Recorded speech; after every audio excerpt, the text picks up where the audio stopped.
விவசாய பெருமக்கள் அனைவருக்கும் வணக்கம். நீங்க வெள்ளாடு வளர்க்கிற ஒரு விவசாயம் இருந்தீங்கன்னா இந்த வீடியோ உங்களுக்கானது.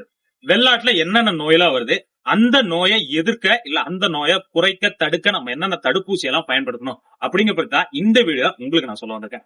மறக்காம இந்த ஷார்ட்ஸை ஸ்கிப் பண்ணாம பாருங்க. இப்ப வெள்ளாடுகளை பொறுத்த வரைக்கும் பிபிஆர் நோய், இந்த நோய்க்கு முதல் தடுப்பூசி எப்ப கொடுக்கணும் அப்படின்னா 3 முதல் 4 மாதத்துல கொடுத்துருங்க.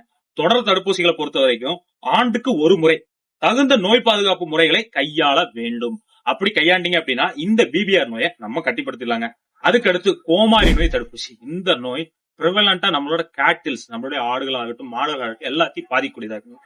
இந்த நோய்க்கு முதல் தடுப்பூசி 2 மாத வயதுல கொடுத்துருங்க.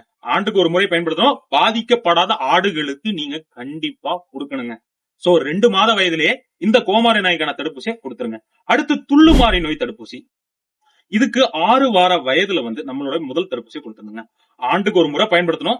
மழைக்காலத்திற்கு முன்னரும் குட்டி ஈனும் தாய் ஆடுகளுக்கும் கண்டிப்பாக பயன்படுத்தணும் அப்படின்னு சொல்றாங்க.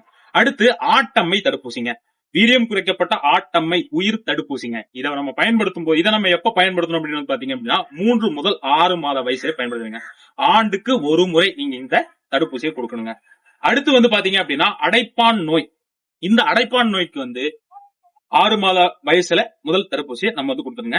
நோய் அடிக்கடி தோன்றும் பகுதிகளில் வருடத்துக்கு ஒரு முறை இந்த தடுப்பூசியை பயன்படுத்துங்க. அடுத்து டெட்டனஸ் ஜன்னி தடுப்பூசிங்க. குட்டி ஈன 6 முதல் 8 வாரத்திற்கு ஒரு முறை, குட்டி ஈனப்பட்டு 6 முதல் 8 மாதத்துக்கு ஒரு தடவை 8 வாரத்துக்கு ஒரு தடவை இந்த தடுப்பூசி கொடுத்துருங்க. குட்டிகள் பிறந்து 48 மணி நேரத்துக்கு பின் தொடர் தடுப்பூசியில நம்ம பயன்படுத்தணும். தொண்டை அடைப்பான் தடுப்பூசி. இது முதல் தடுப்பூசி எப்ப கொடுக்கணும் அப்படின்னு பாத்தீங்க அப்படின்னா 6 மாத வயசுல கொடுக்குறாங்க. ஆண்டுக்கு ஒரு முறை கொடுக்கணும். அதே போல மழைக்காலத்திற்கு முன்னரும் கொடுக்குறாங்க. இதுதான் ஆடுகளுக்கான, முக்கியமா வெள்ளாடுகளுக்கான தடுப்பூசி பட்டியலுங்க.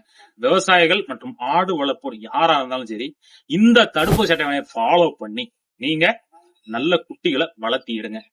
இந்த வீடியோ உங்களுக்கு பிடிச்சது அப்படின்னா நம்மளோட யூடியூப் சேனலுக்கு மறக்காம ஒரு லைக், ஷேர், சப்ஸ்கிரைப் கொடுத்து